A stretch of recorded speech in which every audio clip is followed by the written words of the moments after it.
Hey, this is Jason Edison from Intel Techniques, and you are listening to Firewalls Don't Stop Dragons.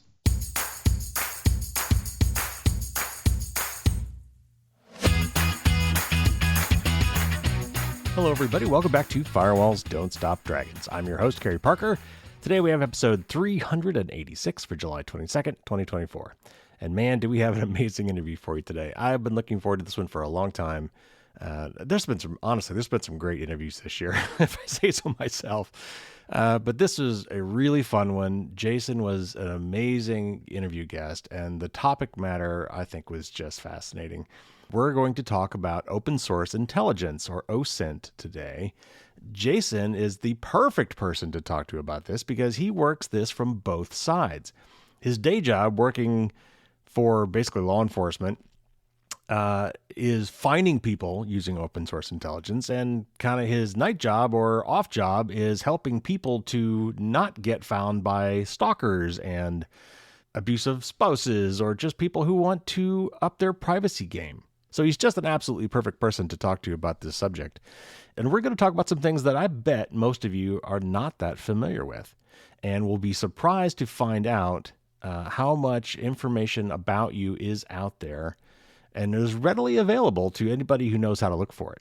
So the interview was a little bit long, so I'm going to keep the preview very short. Just real quick, we talked about a few terms that I want to throw out real quick. We talked about FOIA, and that's FOIA, or Freedom of Information Act. That is a law that allows people to request information from their government in the spirit of transparency, which I think is a noble goal, but it turns out that you can actually request information just on other people that might have public records, and most of these agencies will gladly turn that over. He also mentions in kind of the same breath a thing called a PDR, or a public disclosure request. That is along the same lines as a FOIA request. So I guess different places call it different things. And finally, we talk about doxing. And we will explain what that term means, but it comes from the term documents, and basically getting the information about somebody, public documents on people. So that's really all I need to set this up. Let's get right into my interview with Jason Edison.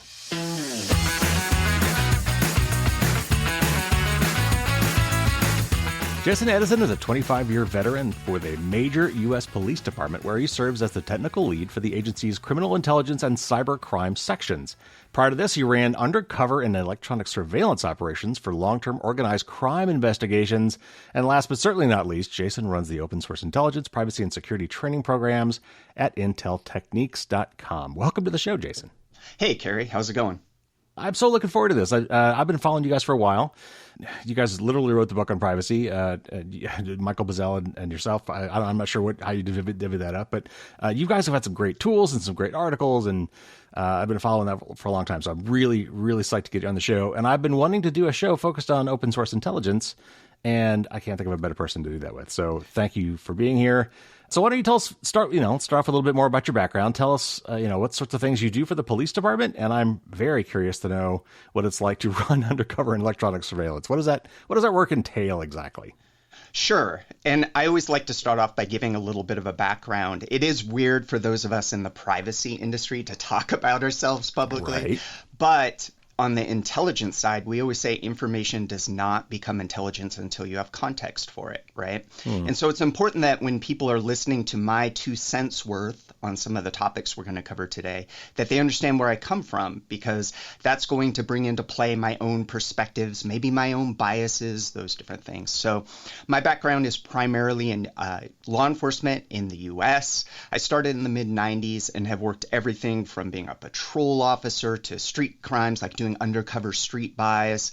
In the early 2000s, I worked into a task force position with the FBI and worked organized crime for about 7 years, primarily doing field surveillance, electronic surveillance, undercover work, long-term undercover cases. And then 2010, I moved to our intelligence unit and have been doing intelligence and cybercrime investigations ever since. And then on the side, my second career, I work for Michael Bazzell at Intel Techniques, teaching both offensive and defensive cyber. So basically open source intelligence. So we teach a lot of 3-letter agencies, private sector intelligence teams, all sorts of folks how to gather information off of the internet effectively. And then we also go out and do a lot of cyber training. So I take what I've learned from investigating cybercrimes and infiltrating cybercrime groups, and we go out and do keynotes and do kind of a version of what you do with this podcast of trying to spread awareness. I've brought this up a couple times, but I really want to get this from a pro. What is OSINT? How do you define open source intelligence? What does that term mean? And what are to kind of bring it home, what are some common sources of OSINT and how do you access them? Sure. So open source intelligence is just a fancy way of saying being good at searching on the internet. And technically, it's even more than just searching on the internet. The origins of OSINT, or open source intelligence, was like collecting newspaper articles, going to the library and pulling up microfiche. It's basically being good at research. But in the modern age, 95% of that research is going to be on the internet because we can get to so much information so quickly. So that is sort of the textbook version of what it is.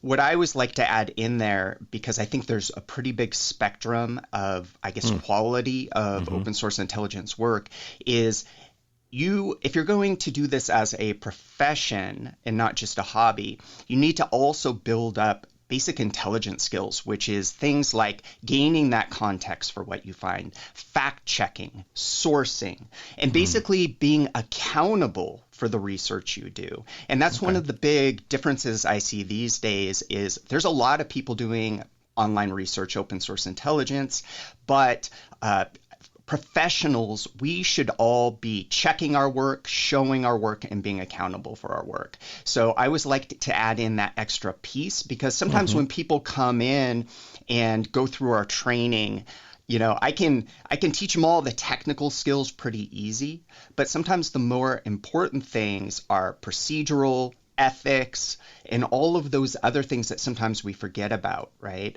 It all falls under that. With great power comes great responsibility. And it sounds a little like journalism, honestly. Yes, yeah. And we train a fair number of large news agencies and journalists and attorneys. Like, we have a pretty diverse range of people that we train. Our bread and butter are definitely like government, military, intelligence teams at Fortune 500 companies, all of that. But really, OSINT is something that could be used in any field. Like, literally, I ran my two kids through my class just to help them at being better at doing things like researching their papers that they're writing in school. Sure. I got a lot of eye rolls when I did that. And I think mostly what my daughters got out of it was figuring out how to rip music and things off of the internet. But it was still kind of fun to go through it with them. Yeah, I just, I can't tell you how many times when I tell people, like, well, when you do Google searches, you can do things like minus in front of words to ignore those and put quotes around things that have spaces in them, or if you want to make sure it's exactly the way you type it. And there's a lot of simple things like that. People are like, oh, really? There's a lot of kind of hidden features, even in just a straight up Google / DuckDuckGo search that a lot of people I don't think understand. But yeah, this is obviously way beyond that. I'm just making the point that there's a lot of things that are available to people that don't even understand are there. So what are we talking about here? Like, when you go searching, I assume you're doing more than just a Google search. So what other types of sites? I mean, you've got on your website, you've got like multiple dozen links to search sites. So what other places do you search looking for people info? Yeah. Surprisingly, or maybe not surprisingly, Google is super effective. So there's a fair number of operations and investigations where I can find everything I need just using a browser in Google. And that actually is my preference because, again, at the end of the day, I have to be accountable for my research. And a lot of my work ends up in court. Right? So when I have to testify to something, it's actually real nice if I get asked like, hey, Detective Edison, what secret spy tools did you use to collect this? And I can look at the jury and say, well, I used this secret spy tool called Google. You might be familiar with it. And so as much as possible, it's actually nice to kind of stay in the shallow end of the pool and use tools that we can show are completely publicly available. Now, obviously, sometimes we have to go beyond the scope of Google to broaden our results. And, it really depends on the engagement we're doing. But if we're doing a homicide or we're doing a domestic terrorism case or something like that, we're going to kick over every stone, right? Like we're not going to stop 20 minutes in. I think my longest case was about 3.5 years. And for that, we want those depth of resources. And as you mentioned on our site, inteltechniques.com, we actually have a public-facing dashboard under our tools tab, which we built that for everyone who goes through our training, but anyone could use it, right? Like, let's say I wanted to check my own exposure on the internet. You could go on there and put in your email address, your phone number, and those sorts of things, and basically hunt yourself, research yourself. And not only will that give you an idea of the types of tools that people coming after you are using, but it shows you your online exposures, which then you could use to do what we call a privacy cleanup. So I would encourage everyone, these are free, publicly available, they're open source, our source code is right on the page. We do not collect anything. This is just there as a free resource for the people who do our training programs, but we've made it available to everyone. So no strings attached. If you want to know what OSINT is about and try your hand at it, you could just hop onto our dashboard and play around. I will add this warning though. Anytime you do what we call a self-assessment, and that is checking your own exposure, we don't do that on like our work computer. We don't do that on a public computer. We would want to do that on our personal private computer because I don't want my employer, and in my case, my employer is the government. So anything I do on my government equipment is subject to FOIA, right? So if you're going to hunt your vulnerabilities, be smart about it. Do it on your private computer. And then what I do is I just have a little privacy journal where I go through and start taking notes by hand. Hey, this site has my phone number. This site has my date of birth. And then I do the same for my kids. Wow. So I've often heard the term doxing, and I think I could probably define that, but I want to hear you define that. It sounds like what you're basically recommending is you try to dox yourself to see what's out there. Let's talk about that term and if that's what you meant. Yeah, so doxing is basically a loaded term. It is basically using open source intelligence to do harm. So you're not exactly doxing yourself, but what you are doing is you're attacking yourself from the position of someone who is a cyber criminal or a doxer. So what doxing, how that usually happens is me and a bunch of other kind of idiots on the internet see someone like a public figure, or, a lot of times the doxing has to do with what I call the isms, racism, sexism. There's almost always some sort of bias involved. And so, I'm on the internet with my group of idiots and we're like, hey, this person dared to say this thing, or this person is evil. We should get them. And then we basically, like Lord of the Flies, pile on, dig through their life, cyberstalk them, and then we post all the personal stuff online to make them fearful or uncomfortable. So that is the key component. It is done with the intent to create fear. It is done to harass, right? And I think sometimes these things are cloaked in this idea of, oh, it's the greater good because they're evil, so we should out them. But man, that is a dangerous road to go on, where we're standing judgment of other people, often without all the details. And sometimes it's just flat malicious, right? Yeah. Both my partner Michael, and I had a bunch of people on 4chan come after us several years ago and decide we're going to dox them because they're teaching people how to investigate us. And like literally they were calling and social engineering our employers. They were, doing everything short of digging through our trash. Now, my partner Michael is pretty much the invisible man, so they had zero luck there. Like their skills were not up to par with their narrative around the whole thing, so they weren't really able to take that very far. But there are definitely a lot of people who fall victim to doxing, and where a lot of damage is done. A lot of our, on the privacy side of our business, where we do a lot of cleanups or move people, like literally people getting cyber stalked so badly we have to move them to a different home.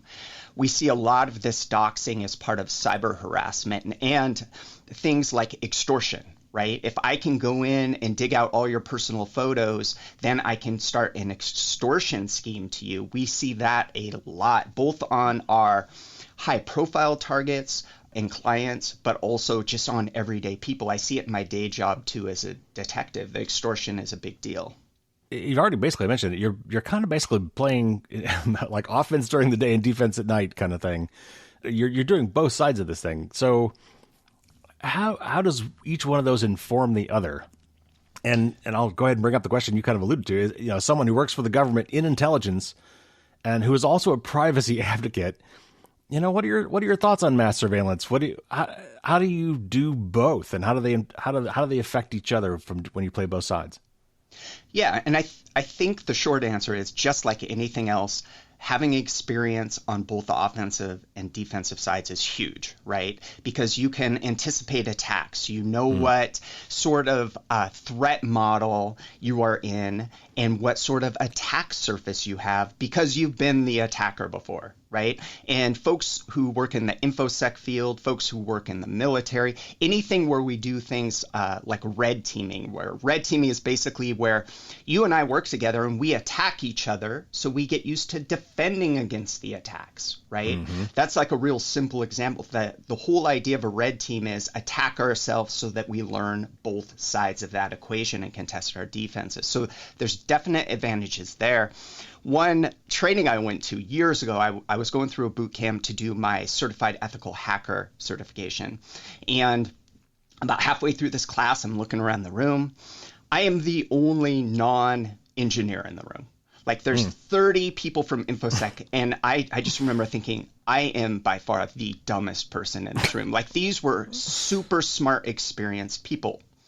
And so I'm all beating myself up of like, oh my gosh. And then by the last day, I had a realization.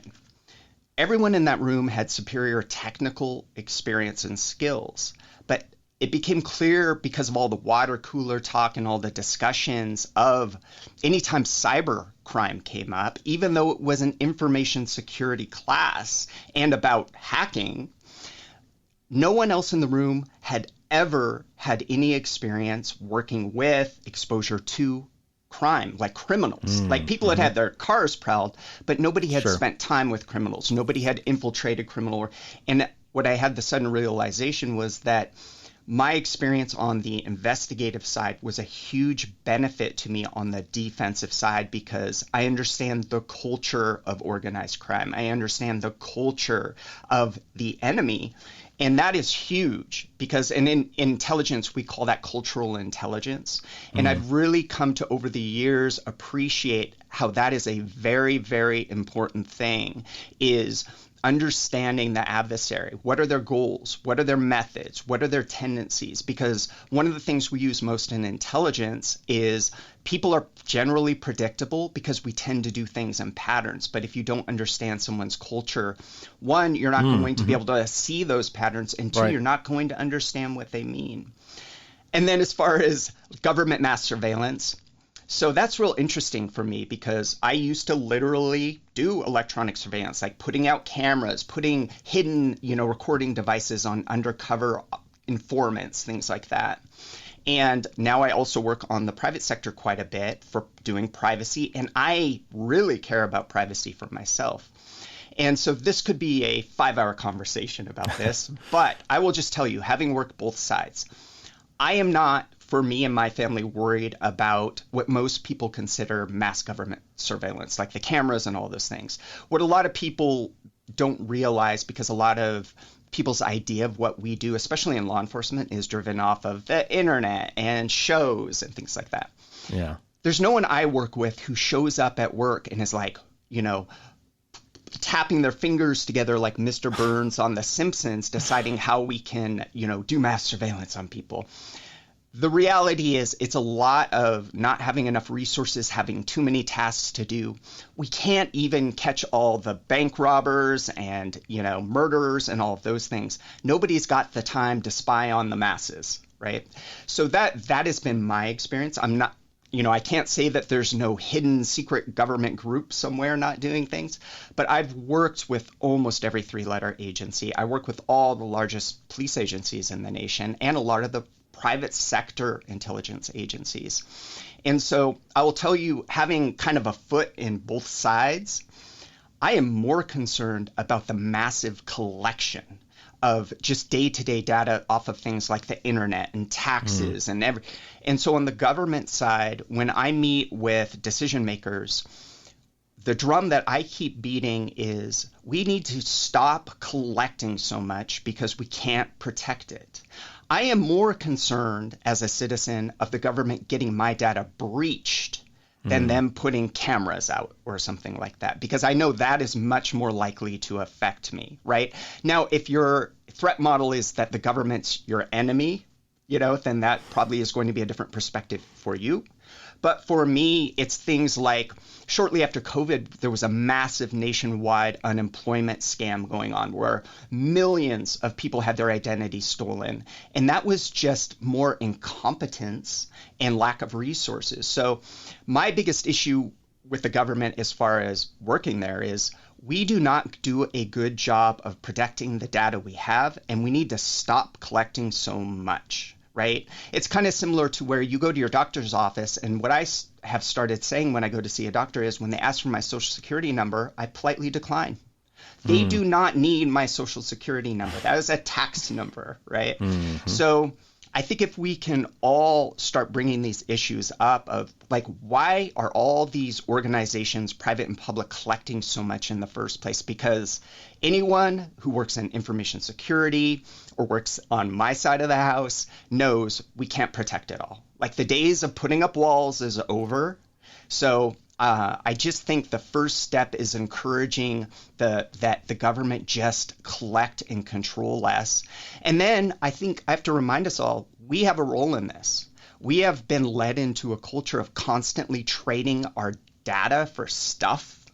And like, we got to stop using free apps. We have to start realizing that if you want a private service, you probably have to pay for it, and understand the long-term cost of all these free things, the free coupons and the free apps and the free raffles and the free, anything that is free is probably a bad idea. So I think we do have to acknowledge our role in this is we can't freely give up all this stuff to these companies and agencies that we don't trust and then really just sit back and complain. We need to stop giving it to them and also maybe stop giving them our business. Yeah, right. This goes back to something I like to say a lot, which is the only data that can't be abused or stolen is data that doesn't exist. If it exists, it's just waiting for somebody somehow to either stumble across it or to hack into it. And the other thing, I just recently interviewed Byron Tao, who wrote a great book called Means of Control. And his point was about a lot of the corporate data collection in furtherance of targeted behavioral advertising and things like that is allowing the law enforcement and intelligence agencies, both ours and abroad, to have access to massive amounts of data on all of us in the U.S., bypassing the Fourth Amendment to do so because they can just buy it. So as somebody who's worked inside, and I always think of James Comey saying that we're going dark, and somebody who's worked both sides of this, the people that you work with are the people you advise, the people you train within the system. Are there other people that understand the privacy risks of this stuff too? Or do they, you're one of the unique people I would have to think that have seen both sides of this and understand the harms that can come from it. What about other people you've worked with, and what's the culture like on the inside for that point of view? Yeah. So, things have really changed over the last 15 years. So when I first started in intelligence, it pretty much was the Wild West, right? Like, nobody privatized anything. Everything was out there. So especially on the open source intelligence side, it was just kind of like everything was freely available. There has been quite a bit of progression along privacy lines and security lines as far as data collection and the use of that. So what I find now is we're in this kind of strange place where a lot of the agencies, at least on the public side across the country, are in really disparate parts of the spectrum. So for example, the agency that I work at, I can't use any of these services. We're just not allowed to. It's against policy. We have an ordinance in our city. We have a high level of scrutiny around anything that involves data sharing, data collection, all of those things. The upside is that's a good level of control so that we don't start just doing whatever we want. The downside is sometimes these things can be overreaching, these policies. So we're using super outdated technology, which can have a security cost, right? And an effectiveness cost. So for us on the inside, it's this constant balance of we have to retain enough capability to protect people, but at the same time, we need to maintain or gain back public trust. And depending on what part of the country you live in, people's level of care on that is different. The politicians drive all of this. And I think that's a lot of times what people forget is, like, I work for a very large police department. There's very few decisions I make during my day that isn't dictated by a chain of command, right? So a lot of what is assigned to us as tasks, a lot of the tools we get are actually decided at a very high level. So as far as what people in the community can do is you have to let your elected officials know that maybe you don't like the idea of license plate readers. Maybe you don't like the idea. And basically at a community level, you need to make your voices heard. And I mean, my feeling is working in the police department, if people don't want us to have a tool and that limits our effectiveness, that is their choice, right? And everything should just be transparent.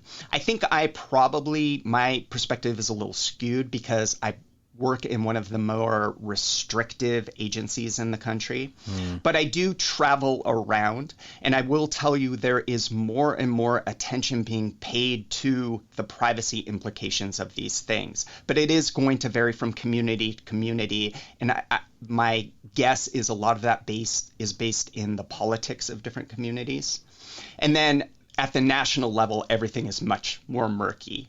But I will just say, I was at the FBI for 7 years. The people there spend a lot of time checking, dotting their I's, crossing their T's, asking for permission. They're a lot more worried about violating a rule or a policy or doing something inappropriate than they are at getting the new fancy shiny tool. And I know that probably isn't going to match up with people's perspectives. I'm just telling you that was my experience there, is everything was very slow, bureaucratic, and cautious. So when I hear those stories, I'm not saying that none of that stuff ever happens that people see on the internet, but that has not been my experience from the inside. So again, I love my privacy. I'm not so worried about the government. I'm just worried about collection across the board. And then I'm worried about how cyber criminals are going to use that, because statistically what's going to happen to me is identity theft, getting my accounts taken over, extortion, harassment. Like that is what is, ruining people's lives day to day. That is what I'm concerned about for my kids. So I try and strike that balance because I do have that perspective from both sides. There should be accountability for any sort of government surveillance. And then what I keep saying too is we need to constantly make the conversation around appropriate use.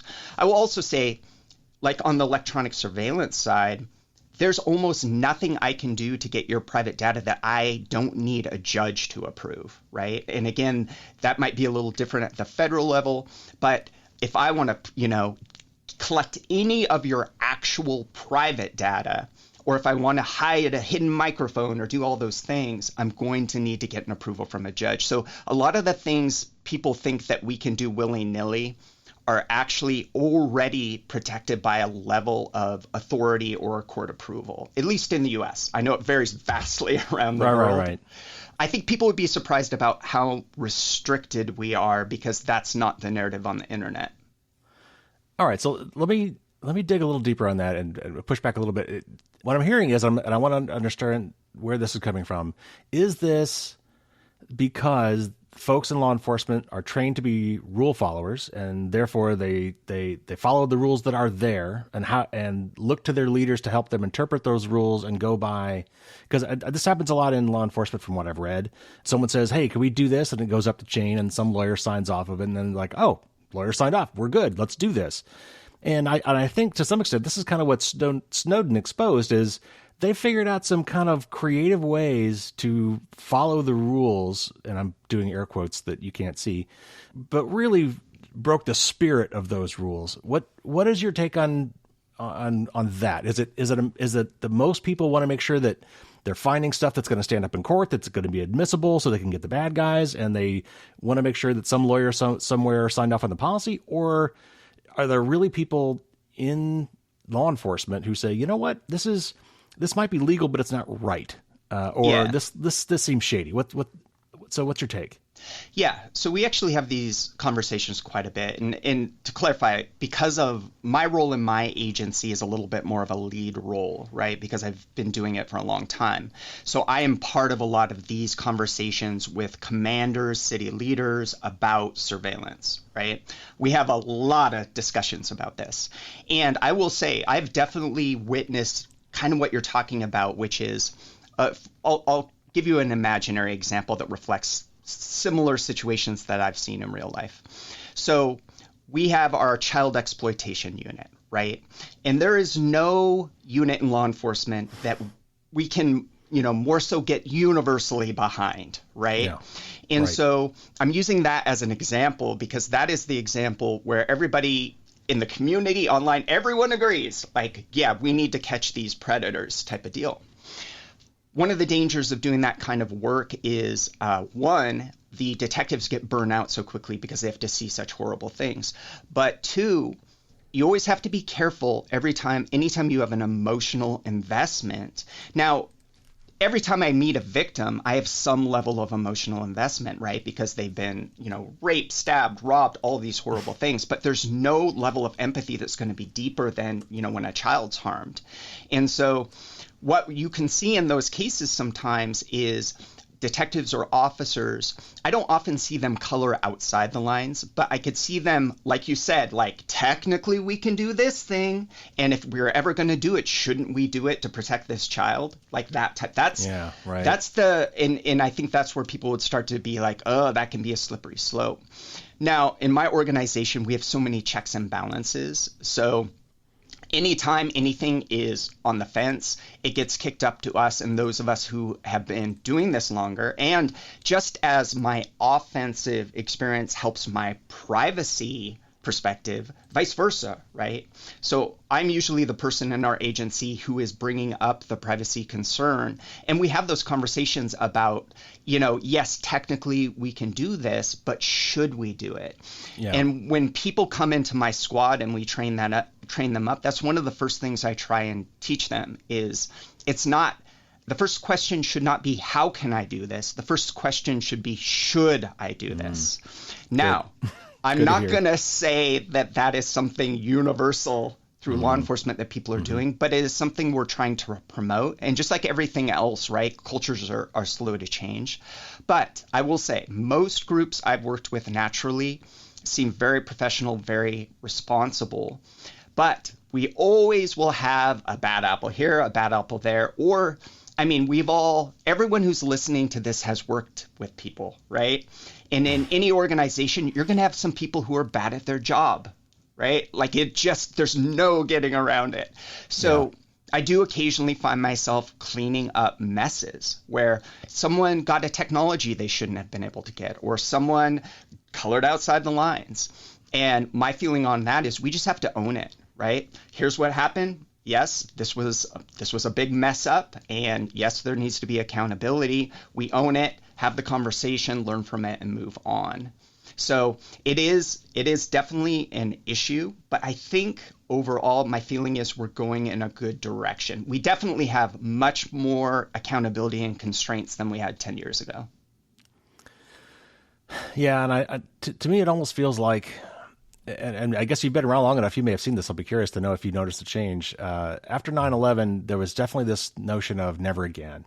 And I think that our intelligence, law enforcement, certainly federal level, felt that they missed it, that this is something they possibly could have prevented or mitigated, and they didn't. And so I think that was a lot of egg on the face of those agencies. And I think a lot of them over-rotated the fact, okay, I'm never going to let anything bad happen again, and I'll do whatever it takes to make that happen. And I think, while I understand it feels like being a parent, and you're a parent, and so you don't want anything bad to ever happen to your kids, but that doesn't mean you lock them in a box and put a camera on them all day long so nothing could ever happen to them, right? I mean, there's freedom issues around that, and there's quality of life issues around that, and I think that as a people we need to say, it's okay if you don't catch everybody, because to catch everybody, you would have to make our lives miserable, and we don't, and that's not a life worth living.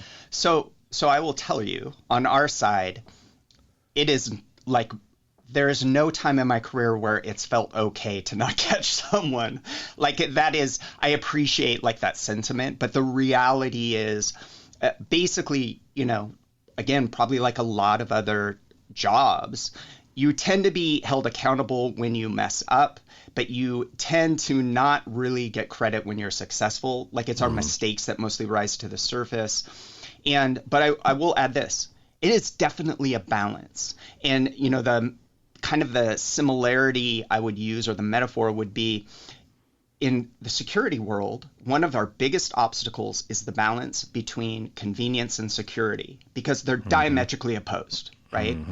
And this is almost the same deal. We could definitely protect everyone more if we have more tools and more regulation and more all of these things. But again, I don't want to live in that world either. So I think there definitely is a balance there. And then I think what the conversation is, where should that balance be, right? And I think there's a lot of work still to do there. And then, we have issues about, a lot of historical inequity. We have all sorts of things we need to address and deal with. And at the end of the day, I think the most important thing is we all just acknowledge, wow, this is a really complex thing. Yeah. And then I'll just throw out another thing that's really odd about working for the government. Your top level leaders rotate through constantly, and some of them have no experience in your job. It is the strangest thing to have decisions sent down to you from people who have zero experience.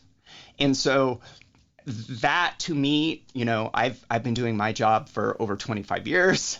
I've seen a lot of that, and, we have a new elected official, so now we're going to do things a different way. And I always say at work, like, could we please finish some things before we start new things? We could be much more fiscally responsible if we weren't chasing each new, official's big idea. Right. So government definitely has a lot of problems, but in my experience, I think we have bigger issues with just not having enough resources, not being good at our job, being inefficient, and kind of being chaotic. Obviously, the bureaucracy. And I think those day-to-day are the issues I see that I think we should work on. And I think the other issues, like the big ideological issues, we just need to keep having conversations. And like I said, everyone in their communities, share your thoughts on it. Right? Because, again, those elected officials are the ones who are going to give me my marching orders. Right. They're going to tell me what I can do, what I can't do, all of these things. Right. And what people don't realize, too, is often behind the scenes, what they don't see is that same elected official meeting with me saying, hey, I kind of want you to go put all these cameras out or do all these things because, the people in my community are being targeted. Right. And so there's definitely a juggling act we do trying to strike that balance, and we're not always successful. Sometimes I feel like maybe we're overreaching a little bit. Sometimes I feel like we're underreaching and just not effective. So I like the idea of each community figuring out and sharing what they want, right? Because not all communities are the same. Maybe some communities are more comfortable and, prioritize safety over privacy. For me, I'm about 50-50, I want a reasonable amount of support from the government. I don't want them in all the aspects of my life. And generally, I think regulation and things like that is not a very efficient way to get things done. But I think you make a good point, and I will call out that is why politics and voting matter. Because as weird as it is, and I can certainly understand from your perspective, we're having a political appointee who may or may not have any real experience in the job that they're leading or in the organization that they're leading. You can, as a voter, as a citizen, make sure that the policies are set at that level. And so if you want to change policies, that is your avenue to do so. And so I guess maybe that's why they set it up the way they do. I don't know. Okay, we could philosophize on this kind of stuff for hours. Absolutely. I think it'd probably be better done over several drinks at a bar. So yes. Let's move on to some more practical matters. If I want to do a full dossier on somebody, and okay, fine, let's say it's me, just to see what's out there. and maybe to settle people's nerves about the ethics of it. So if I want to do a full dossier on myself, if I want to find out what's out there, what information is most helpful as a starting point? Is it my email address? Is it my full name? Is it my cell phone number? Social media handles? Maybe social security number, I suppose, but that might be harder to get. What information is best at a starting point? Which could be most revealing? And then kind of walk me through the progression of how you would go about saying, okay, I'm gonna do a full thing on Kerry Parker. What would I do? Yeah. So a good way to think about this is every time you create an account online, every time you get an app, every time you do anything that involves the internet, what does it usually ask you for? And it's almost always going to ask you for an email address or a phone number. Therefore, almost all online accounts and content tied to individuals are associated almost always with an email address. And because email addresses tend to be unique, right? Like you don't have 10 people with the same email addresses. The combination of that being so ubiquitous and being a unique identifier almost always makes that, I would say, my favorite lead, like investigative lead or intelligence lead. Now, phone numbers are very important too, because all of the private sector on the tech side wants people in the mobile ecosystem. So almost every major social media platform is forcing people into giving phone numbers because they want to be on your mobile phone. They want to be in your face every 30 seconds all day long, right? So phone numbers can be useful. One of the challenges with phone numbers doing OSINT work is they're in so many different formats. So when you're trying to search for them, it can be pretty rough. And this is one of the reasons I prefer an email address, because sometimes they'll have parentheses, sometimes they'll have dots and hyphens. +1 or plus country code, yeah. Exactly. And then the other issue is because it's so easy to port numbers now and people use VoIP numbers, voice over IP numbers so often, that we get a lot of misinformation when we search at phone numbers, because the phone number I have on my burner app this year might have been your cell number last year. So the numbers are a lot more dynamic. And then obviously any sort of social media lead. So usually if I have your email, usually that will get me to your social media accounts. But obviously if I have your Twitter, Facebook, all of those things, as far as names, and that could be your real name or a username, they're only valuable from an offensive perspective if they're unique, right? So if you're Dan Smith, like that does nothing for me unless I can narrow it down like geographically. Same if you're Sniper 22, that's probably not going to do a lot for me. But if you have a very unique username or a unique real name, and especially if I get any kind of other filtering factors such as your hometown, then I'm going to be pretty much good to go. So typically how we do these things, we take whatever we call it seed information. It is our lead, right? Like let's say you sent in an email threat to a public official. They give me a copy of the email. I'm going to look at the body of the text for any vernacular that's interesting. But largely the first thing I'm going to do is I'm going to search that email address. I'm going to see what its reputation is. And that means how long has it been seen on the internet? Where has it been used? Then I'm going to find the social media accounts. And then I'm going to reverse image search your profile photos, right? Because what is a profile photo? It's the photo everyone uses on all their accounts because it looks better than they actually look in real life, right? So we have all those techniques, and then that's called pivoting. So basically, if I find one of your accounts, I'll collect other leads off of that and pivot, search on those. And pretty soon I've got a dossier or a report listing all your accounts, your addresses, your employer, your family members, all of those things. And that would usually be referred to as like a due diligence report, like something you would do when you're backgrounding someone. But often what we tell people to do on the privacy side is do your own intelligence report on yourself. Like hop onto our site, use our tools, start collecting all your exposures. Absolutely make sure you store this in a safe location. Don't put it in the cloud. Don't put it online. I like putting it in a paper journal, and I can say, okay, these 10 sites have my home address. These 2 sites have my phone number. These 5 sites have my kids' names, right? And then we would go through and triage that. And then on our site, we also have a full free guide on how to request that your data be taken off people search engines. And people search engines are essentially sites populated by data brokers. So we've got the top 200 data brokers. We tell you how you can go out and have your information removed, or at least try. But I'll warn everyone, definitely no one my age, right? And I started in the 90s, so you can probably guess how old I am. No one my age is going to clean all their information off the internet. It's just not possible. But you can clean a lot of it. And it's definitely the type of thing we recommend people do themselves. And it's also a good way, you talked about knowing both sides. This is a way, if you do your self-assessment, you can use the tools off our site. You can kind of try your hand at doing a little open source intelligence while improving your personal privacy and security. Because you're going to basically figure out what your exposure is, right? Your attack surface. And then we're going to, give you some free documents and go-bys and guides to help you clean those up. What are some ways that people overshare? I'm thinking particularly social media, but it may happen other places too.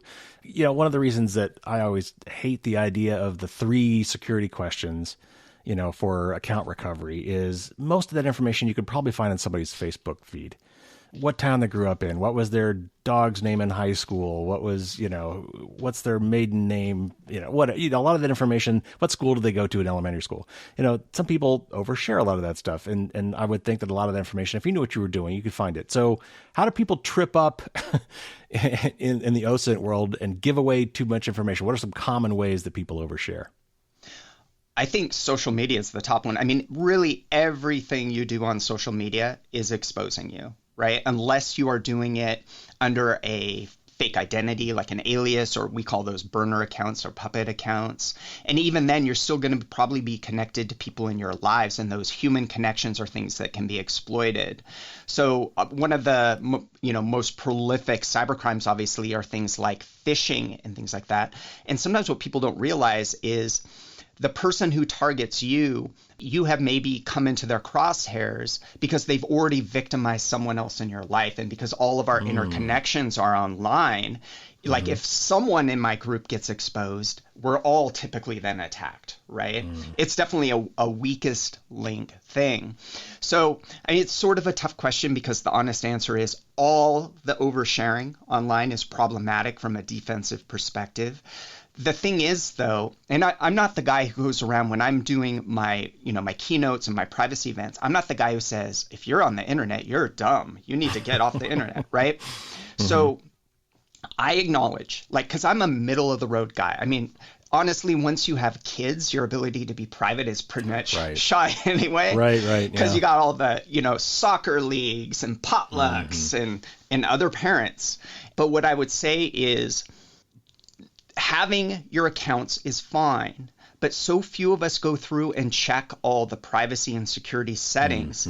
And the nice thing is, in the last 10 years, the privacy and security settings have become much more intuitive, but we still have to check them because we all know every time Microsoft does an update or Meta does an update, magically boxes get unchecked, right? Yeah, and we have to check all those. So I don't think it's generally a problem to have social media and things like that. Social media is definitely probably your biggest exposure for most people. If you go in and lock it down so that you are controlling who can see what.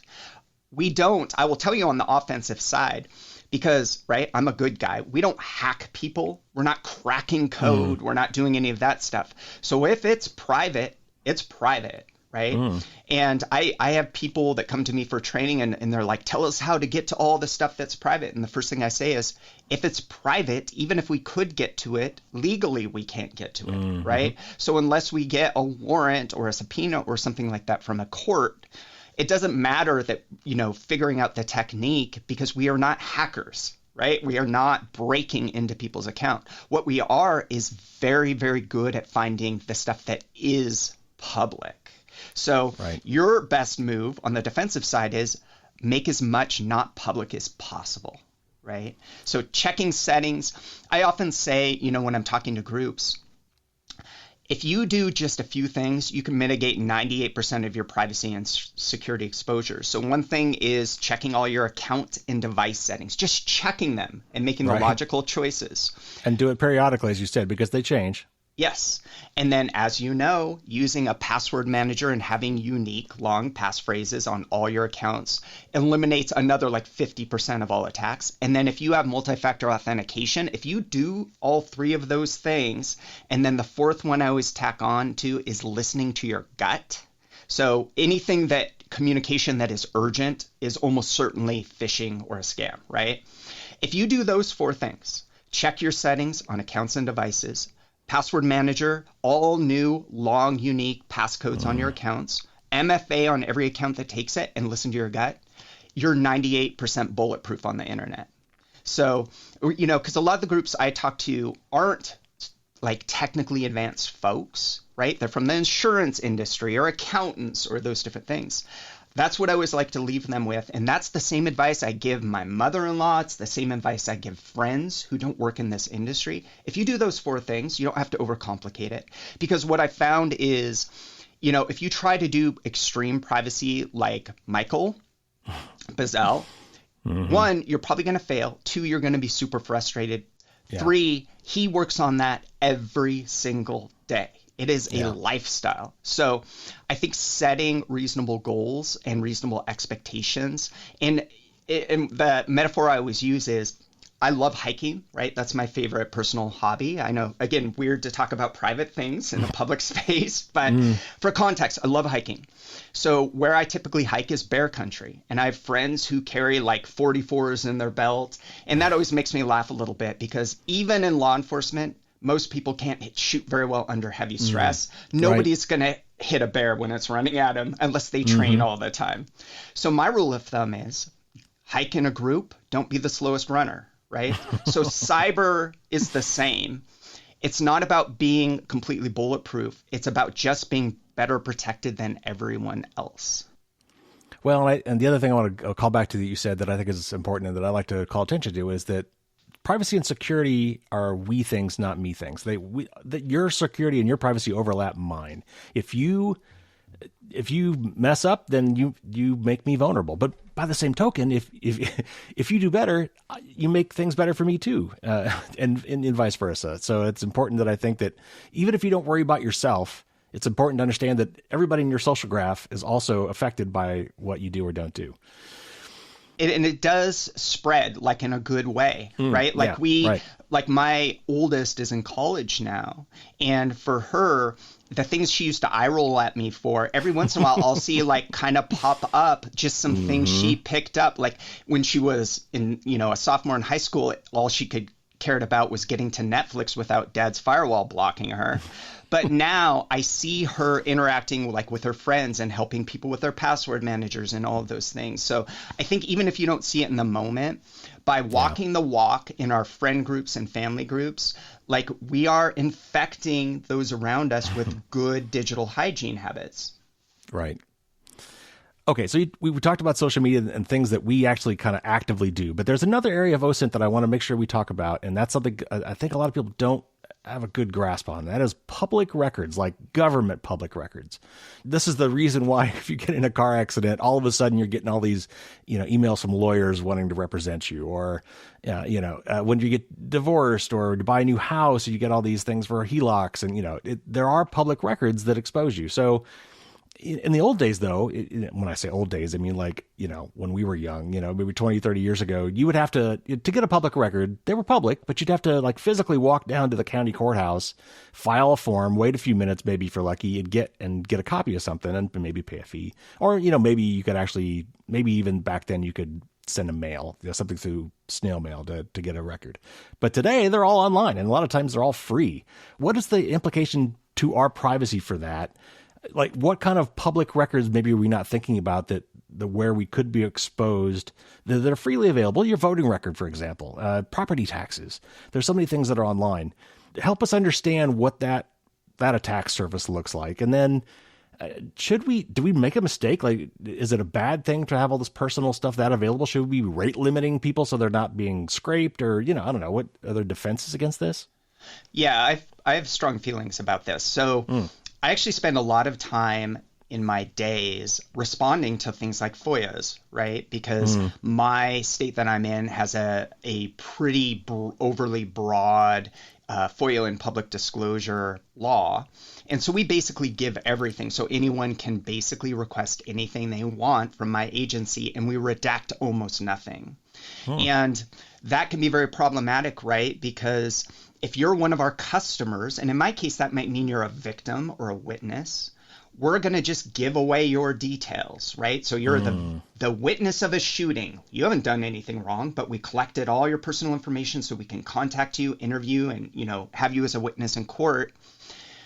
I think one of the high level issues that has caused a disparity in transparency versus privacy is that years ago, most government agencies decided transparency was the most important thing. So their idea was everyone should be able to see everything because that's transparency and accountability.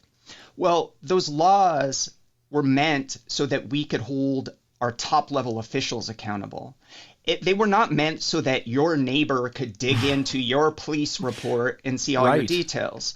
And so what I found is, and this is anecdotal, but in my experience, most of the requests we get are not about holding top level government, the most powerful people accountable. It's a lot of like little petty, I'm digging into your stuff and I'm, pulling up your voter records. I'm pulling up all this. Voter records are a huge issue because in a lot of states, they either sell them or you can go download them for free. And you're required to provide a true residential address or you're committing a crime when you register to vote, which means you can basically find anyone's home address in any of those states if they have a unique name at all. And a lot of states are now starting to also share things like dates of birth, and which is a credential, right? There's a lot of things where you give that up to verify that you are who you say you are. So it is a huge problem. The difference between now and 20 years ago is it's just all more accessible online. And so, again, I'll repeat the earlier piece. I think as government, we need to collect less, but also we need drastic changes in our PDR and FOIA laws so that we're still able to hold the powerful people accountable, but we're not making it easy to mine the data of just the general citizens, right? It wasn't meant to be that, but that's how it's being used. Wow. Okay, so you kind of made the thought that there's so much data out there and it can be hard to get through, but we've got tools for that now. I mean, we've got computers, we've got AI for that now. So where we used to have these massive haystacks and there might be some needles in there somewhere, and I've heard arguments that one of the downsides to mass surveillance is that we collect so much data that we actually lose the good stuff. Instead of focusing on criminals, for example, or focusing on, trying to smartly gather data, if we just hoover up everything, all of a sudden we've got too much to sift through. I'm not sure how much that argument's gonna be around much longer, because we actually have the compute power and things like AI that's really good about sifting through data and finding patterns and things. So how much of the kind of work that you do can be automated today or in the very near future such that attacks by phishers and things like that could be much more automated? Yeah, so first of all, I just want to say you're absolutely right. Like on the government side, especially the law enforcement side, we should be using a scalpel, not a hatchet. So I absolutely agree. We should be collecting only what we need, not hoovering up everything. That is definitely part of the problem, because also it's just super inefficient. You're exactly right on that, right? Now I'm creating just massive number of haystacks I have to dig through. AI is interesting. Like, I am not a big believer in AI. I think most of the things touted as AI, we've got the large language models, but I think it is a lot of marketing around a lot of this stuff. I think most of these are not fully baked. I think we're, still some years away from them being useful. I see some people talking about using AI for open source intelligence work. I haven't been impressed by any of it. And I think one of the unintended consequences of AI is going to be massive data pollution on the internet, because we already have an overwhelming issue with misinformation and disinformation. Yeah. And now it's just becoming exponentially easier to create massive amounts of content with no accountability, no sourcing, no quality control. And so we all know that currently, like, your results on the internet, sometimes are just trash, right? They're just obviously wrong. Yeah. And personally, as someone who searches on Google and places every single day, I have felt over the last couple years, my results are just getting more and more less specific, less focused, more watered down, more garbage. And I'm getting exactly the opposite of what I want, which is I want to be working with that scalpel. I want to get just the little bit of information I want. So I think AI has limited usefulness on the offensive side of work, on the intelligence gathering currently. I'm keeping an eye on it. I'm more concerned about it from a cybercrime perspective because I am seeing it being used by cyber groups and campaigns, because now you can use, maybe I don't even speak your language. And, 2 years ago, what I would have done is go on some criminal forum and pay someone $10 a Bitcoin to write that ransomware email. But now I can just use AI. It will help me with the code for the ransomware. It will write the ransomware. When I do keynotes, that's one of the demos I do, is I have that now the AI writes up the ransom note that we're going to send, because we walk our audience through how we do a massive phishing campaign. So this AI is just building on what we were already seeing in the crime as a service industry, right? Because I think you probably talked about that on here before, where you don't even need technical skills now. And this has been true for a while. You can use Bitcoin or crypto and buy just about every skill and tool and part of a cyber crime campaign. And now AI just makes it easier. We got to wrap this up, unfortunately. So, but let's wrap this up with some practical advice. We've already talked about some things. Some of the top, you gave your top 4 choices for things that you tell people to do. Let's talk about a few more things. For example, can you delete or limit access to all the data that's already out there? You've got a list, a great list for data removal tool on your site where you actually give, and there's a lot of sites, like literally, I think multiple dozen websites that you tell us to go to. But you do say, of course, that there's also maybe these dozen are actually the top ones, and some of those will fall down. So how do we know where to go? And then some people are going to look at that and say, well, why don't I just go to like Delete Me or Incogni or some of these other ones that are offering to do it for me? Yeah, it costs money, but I don't want to do it. Should I just pay someone else to do these things? Yeah, that's a good question. So I get asked about LifeLock all the time, Delete Me, all of that. So a few years ago, I tested some of these. I actually signed up, paid for, and went through some of those so that I could speak confidently and from a place of knowledge about them. And I'll tell you, so these services all work the same. You have to give them a bunch of your personal information, and they say they're going to scour the internet. Now everyone says also darknet and AI, and they throw out all those buzzwords. And they're going to protect you, and some of them will they say they'll freeze your credit and identity management and all these things. They all make big promises. But they all collect a bunch of your personal information, and then they have scripts and automated services that go out, search for it, and then they auto-generate basically emails and letters that get sent to the data brokers requesting that your data be removed. They sell this for like $200. And so my first thing I want to share on this is you cannot clean up your privacy effectively for $200, right? You are absolutely getting what you paid for. So the reality is this. So when I tested this out, sure, I used one of these services. It removed my information from about a dozen different data broker sites. And in full disclosure, I'd done a little cleanup before that myself, so I didn't have a huge amount out there. And then if you keep paying them money each year, they will, look again, because what happens is the data brokers tend to basically buy new blocks of data. Right. And then it just recirculates to the top. Right. So my big takeaway was this. 1, I had to send them a huge amount of personal information. 2, they only removed just a little bit of low-hanging fruit. So it was better than nothing, but it was not super effective. It definitely did not wipe all my stuff off the internet. It just did the low-hanging fruit. My big concern with this is what happens when those companies get breached? Because you're giving them, in order for them to search for all your exposed info, you have to send them your info. And the irony of it all, The irony. And also when you start to look at, some of the business dealings, parent companies, all of that. Oh, yeah. So in our business, we advise all of our clients against this. We think you should handle your own privacy because it's your privacy. right? Why would you trust a third party? And I'm telling you, anyone for $200 cannot do a good job of this. And for $200, how much effort are they putting into protecting your data, right? So you get what you pay for. So let me give you my quick kind of 8 steps. If you want to this weekend start tackling this, and how I recommend is like, don't try and do it all in a day. Spend a couple hours this Sunday, spend a couple hours the next Saturday. But this is basically it, right?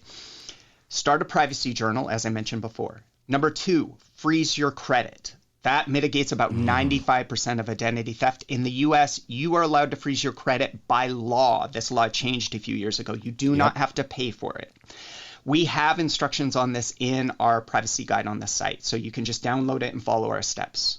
Do your self-assessment. Log on to our site, use our dashboard, search for all of your exposures, put those in your privacy journal. Okay. Now you're going to go through all your devices and just double check all your settings. You're going to get a good password manager. I recommend Bitwarden. That's what I use for me and my family. It's open source. It's affordable, but pay for your password manager. Like, we want to move away from free tools, especially when they're for security. And then you're going to go through all your accounts, update them with a good, unique, strong passwords. And then the last step is MFA. You can use Authy, you can use Google Authenticator. And then you're going to stop using free apps and services. And then my number one thing is, and this is what I always talk to my daughters about growing up, is I was like, you're walking down the street and you walk past some dude and the hairs go up on the back of your neck, or the dog growls. Listen to that. That means something. So my number one thing is, when you get that email, when you get that text and it has any sense of urgency, please, please, please stop for 30 seconds and pause and think, is this odd? Because it's almost always going to be a scam if it is, instilling a sense of urgency, or it wants you to click on something or open something. Yeah. So in my day-to-day cybercrime job, both doing investigations and mitigation, phishing is still the number one. It causes the most ransomware. That causes more damage than just about any other form of cybercrime. I do see a lot of like sextortion as well. I send you the email, hey, Carrie, I hacked into your computer. To prove it, here's 4 of your passwords. I can see all the porn you've been looking at, and I'm going to send it to your family on Facebook. And the reality is, I just pulled your passwords out of breach data. I didn't hack your computer. I'm bluffing. So, but that sextortion scam we see happening all the time. And then, of course, we're still seeing a lot of, and this makes me so angry, tax on vulnerable populations. People call grandma, little Johnny's in a Mexican prison, send us gift cards. We still have older victims every single day going into Best Buy to get gift cards because of those type of scams. So, but that's pretty much it. Everyone listening to this can take control of their own privacy and security. It just takes some work. And what I just want to promise you is it's worth it, right? You, at the end of doing your own privacy cleanup, will understand what situation you're in. How exposed am I? What is my threat model? Like, you will feel more comfortable and safe if you do it yourself. Don't pay me to do it. Don't pay someone else to do it. Just do it yourself. And we've got all the free guides to walk you through it. So you'll have everything you need. Well, I will get all those links and put them in the show notes for the audience, so they will definitely have access to those immediately. Great. 2 particular questions that I want to ask. First of all, I like to... You talked about aliasing, basically. We didn't call it that, but you implied actually that it's a good thing. If you've got a unique email, most people probably only have 1 or 2, unless they've taken steps. Most people probably have 1 phone number now. It's a mobile number, and you never change it because you port it everywhere, and it follows you for life, like a social security number. So a lot of the things that I've often heard recommended are aliasing, getting throwaway numbers, well, not throwaway, or second numbers or third numbers, or at least, so you can kind of diversify your phone number identity, as well as using email aliases. So I'm curious about that. One thing in particular I'm worried about now, especially with AI, is I like to buy domain names so that I could do catch-all email addresses so that I could just make them up on the fly. I'm waiting for the day, though, when someone figures out, what if this is a weird domain name. What if all the addresses at this domain name were the same person? Is that going to bite me at some point? I mean, anything we do that has a pattern and can be tied back to anything that is officially associated with us, whether it be financially tied or online or anything else, could be an exposure. But let me take a step back and give you just, I guess, a little advice. So For emails, I use Simple Login, which is owned by Proton, right? I know you probably have a lot of Proton users. I'm a big Proton fan. Swiss privacy law is so much better than the US. We have vetted them. They've been independently audited. So Simple Login was a third-party company that they acquired a couple of years ago, and it basically allows me to create an unlimited number of temporary burner addresses that just forward to my real email address. And the tactic there is so many places get breached, even if they don't intentionally misuse your email. So much better to use that burner email that just forwards through, because now when Jason's online hunting you and he finds that burner email, it's not associated with anything else, so there's nowhere for him to go with it, right? That's not useful as an investigative lead. So if I'm hunting you using aliases, whether it be email addresses, or I use my pseudo for extra phone numbers. So if I need to sign up for anything and they want a phone number, and literally, if you had asked me for a phone number prior to doing this interview, I would have given you a VoIP number. I would have given you a burner number, because it's not that I don't trust you, but there's no reason in most cases to give anyone my actual cell phone number, because once you have that, there's a lot you could do with it, right? Like you could SIM swap it. You could, that is your true cellular phone number is pretty valuable. So we try not to give that out as much as possible. And then, I like to have I do have a couple of personal social media accounts. For example, I play on a sports team and they absolutely will only schedule things on Facebook. So I do have a Facebook account. It's not my name, has no photos, has no association with me, but I choose, and I know that's a little bit of exposure. But again, I'm not the guy who says don't be on the internet. I'm saying let's all just be smart about it and find that balance. And for that balance, I choose to have a couple social media accounts and just check the settings and don't overshare on them. One more question, and it's back to kind of what we were talking about before. It's some of the irony of trying to protect your identity. When you go to some of these sites, and even some of these sites, if you were to go directly to, let's say, Facebook, I'm going to close my account. I want you to get rid of all my stuff. A lot of times they'll say, well, we really need to make sure that you are who you say you are before we do this. So upload a photo ID or upload a picture of your passport, or, in the process of verifying that you are who you say you are and that the information that you want to have removed is accurate, they ask you to basically kind of give up a lot of information on yourself. Is that just part of the deal? Like, should you hesitate when you're going to some of these sites that want all this information to ironically remove your data? Is that just par for the course? Yeah, so you should definitely hesitate. That is something for me, like if on my personal burner accounts, if I got those, I would just walk away. And I would be like, well, no, I'm good. Like, I'll just close that account out. I'm just done with your platform. Especially with places like Meta.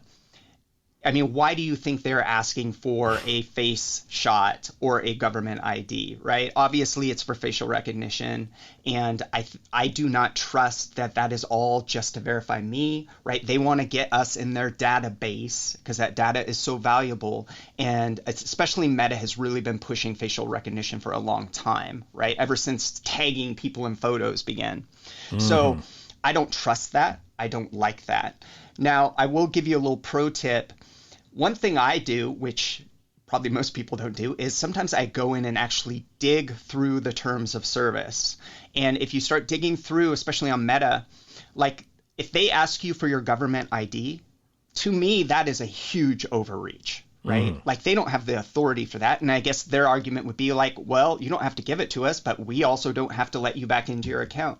But if you look at their terms of service, they'll accept a government ID or two forms of secondary ID. And secondary ID can be mail, like mail that's been open to an address, a gym card, some of those things. So once we start getting into non-government IDs, then it becomes a little bit easier to provide verification for something that may be in an alternate name, right? And so you can get a little bit creative there. More often than not, when these situations come up, I just walk away from that account. Now, if it has your personal data on it and they're not allowing you to close it, I've not run into that scenario. But typically what I would do is, if they lock me out, is just put in and just hound them about getting the account deleted. But I mean, my perspective is maybe not the best because I don't really have any social media accounts where I post personal details. Right. So the data I have on there. So I guess I'm kind of addressing it up front by just being careful what I give them in the first place. Yeah, I actually struggle with some of that too, because a lot of the advice I give to other people, it's hard. I can't check it because I haven't done it, or I stopped doing it a long time ago. So sometimes I have to set up dummy accounts or find people I know that do it, and that I know that are willing to help me look at their stuff. And I should throw out just a little bit of warning to your audience. Absolutely, we should not leave social media accounts fallow. So we should not walk away from them and not close them, because we do see a lot of crime that's generated of Carrie abandons his Facebook account 5 years ago. I figure out his old password through breach data. I get control of his account, and now I contact all his family and friends and start doing a bunch of social engineering campaigns. We see a lot of social engineering that are from compromised accounts. So definitely, and there are sites like Account Killer and some different sites that will help you shut down your accounts. As far as domains, I do all of my hosting through a company called Host Matters, because they're twice as expensive as like a GoDaddy or Namecheap, but you can buy it with privacy.com cards, which are masked credit cards. So you don't have to give them any of your real information, but you are paying them. They're getting paid, and they have real people there. And by that, what I mean is, you're going to pay with your privacy.com masked credit card, which for people who are not familiar, it's basically a private version of like PayPal almost. And they're going to do a fraud alert. But if you contact their customer service, usually within 5 minutes, a real person is on the phone with me, and you tell them you're a privacy enthusiast. That's why you're using privacy.com, and they will approve it and push it through. And I've been using them for a few years. It costs twice as much as those other companies, but they don't sell our data. And it wouldn't even matter if they did, because I don't have to give them a real name. I don't have to. The credit card I gave them expired 2 hours after they used it. That's the beauty of those masked credit cards. So that's my pro tip for domains. Host Matters. I don't own stock or anything. I'm just, I love when I can talk to a real person, and we have enough of our clients that do business there. If you just say you're a privacy enthusiast, they'll take care of you. And this is a big message to everyone. I have started paying more than I used to have to pay for things to get the privacy respecting version of it. Yeah. I think we've all been sold into this idea of everything should be cheap or free, and that is at the cost of our privacy. So if you want to be a private person, you have to be willing to pay for your services. Yeah. Yep. Sad but true. Yep. All right, Jason, we could talk for days. We could go on forever. Yes, absolutely. And again, we'll have to find some time to do it over beer someday. But okay, one last question before you go, and this is a softball. What other stuff can we find at Intel Techniques? I know he wrote the book called Extreme Privacy. There are now PDFs that you can subscribe to, which I have done, that you could for different platforms. And it says extreme, but I assume that you could learn a lot from them if you're not going full tilt Michael Bazzell. Yeah, so for the Extreme Privacy book, it really is extreme. It's not for most people. There's probably about a third that is basics, and then a third that's intermediate, and a third that is crazy, like becoming a digital nomad and wandering the lands. So that is probably beyond the scope of most people. But now we also have these smaller digital guides. So when you go to our site, what most people are just going to need and want is the free stuff. So if you go into our resources tab and our tools tab, all the free stuff that I talked about is there. So go take all of our free stuff. No pressure to get anything else. But if you decide you want to take it to the next level, we have guides on firewalls, and we have guides on privacy. We have guides on building out your own privacy-based phone. Right? So there's all sorts of stuff. And then on my side of the house, we have online training for open source intelligence. I train at Black Hat every year. We do private events. We do keynotes, privacy, security. We do all sorts of consulting. So we have a lot of different roles there, but mostly in the privacy, security, or open source intelligence fields. Wonderful. Well, I'll put links to the show notes, as I said. Jason, thank you so much for coming on the show. We'll definitely have to bring you back in the future. Absolutely. Thanks, Kerry.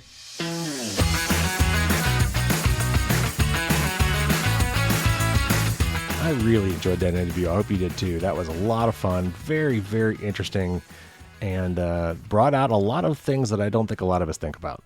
So just FYI, I've been going through their data removal guide. And there are links in the show notes. You're welcome to obviously go look at that yourself, as well as links to many of the other tools and stuff that we talked about today, all in today's show notes.